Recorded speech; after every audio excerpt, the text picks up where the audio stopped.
গাজায় ইসরায়েলের চলমান গণহত্যার প্রতিবাদে বিশ্বব্যাপী সর্বাত্মক অবরোধের ডাক দিয়েছে the national and Islamic forces in Palestine.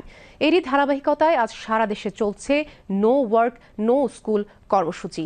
শিক্ষার্থীদের এই কর্মসূচিতে সংহতি জানিয়েছে শিক্ষক, কর্মকর্তা, কর্মচারী সহ বিভিন্ন রাজনৈতিক ছাত্র সংগঠন। বিস্তারিত আহমেদ অনির প্রতিবেদনে।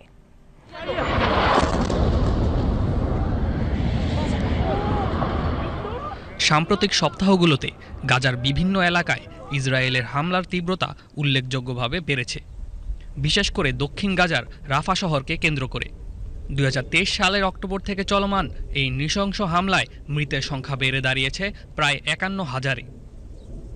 গাজায় ইসরায়েলি বর্বরতার প্রতিবাদে আজ বিশ্বজুড়ে চলছে ধর্মঘট।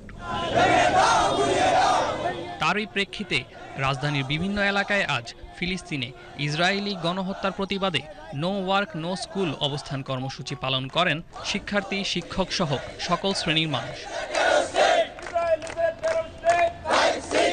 ক্লাস পরীক্ষা বর্জন করে গাজায় ইসরায়েলের আগ্রাসনের প্রতিবাদে বিক্ষোভ সমাবেশ করেন তারা। আমরা জাগ্রত জনতা, আমরা এর তীব্র প্রতিবাদ জানাই এবং আমরা গাজাবাসীর পক্ষে আছি। অবিলম্বে এই হামলা বন্ধ করে গাজাবাসীকে তথা প্যালেস্টাইনকে তাদের ভূমি ফিরিয়ে দেওয়ার জন্য আমরা জাতিসংঘের কাছে আকুল আবেদন জানাচ্ছি। যুদ্ধ হয় আসলে সাধারণত আর্মির সাথে আর্মি, যেখানে হচ্ছে সাধারণ মানুষের কোনো ক্ষতি হয় না, কিন্তু এখানে ইসরায়েল যা করতেছে আমাদের সাধারণ মানুষরাই সবচেয়ে বেশি ক্ষতি হচ্ছে। আজ রাজধানীর কেন্দ্রীয় শহীদ মিনার, ঢাকা বিশ্ববিদ্যালয়ের টিএসসি ও ব্র্যাক বিশ্ববিদ্যালয় সহ বিভিন্ন জায়গায় এ কর্মসূচি পালন করা হয়। গাজাবাসীর হেফাজতের জন্য আমি দোয়া করছি।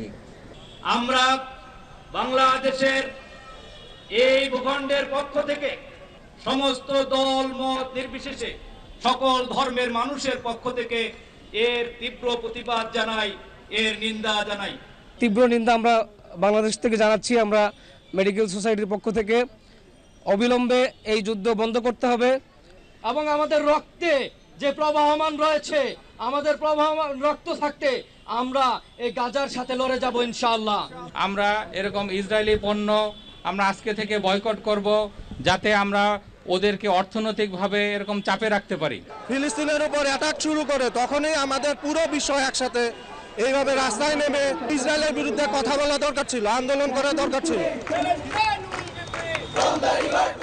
শিক্ষার্থীরা প্ল্যাকার্ড হাতে গাজার গণহত্যা বন্ধের দাবি জানায় এবং বিশ্বের শক্তিধর দেশগুলোর নীরব ভূমিকার কঠোর সমালোচনা করেন।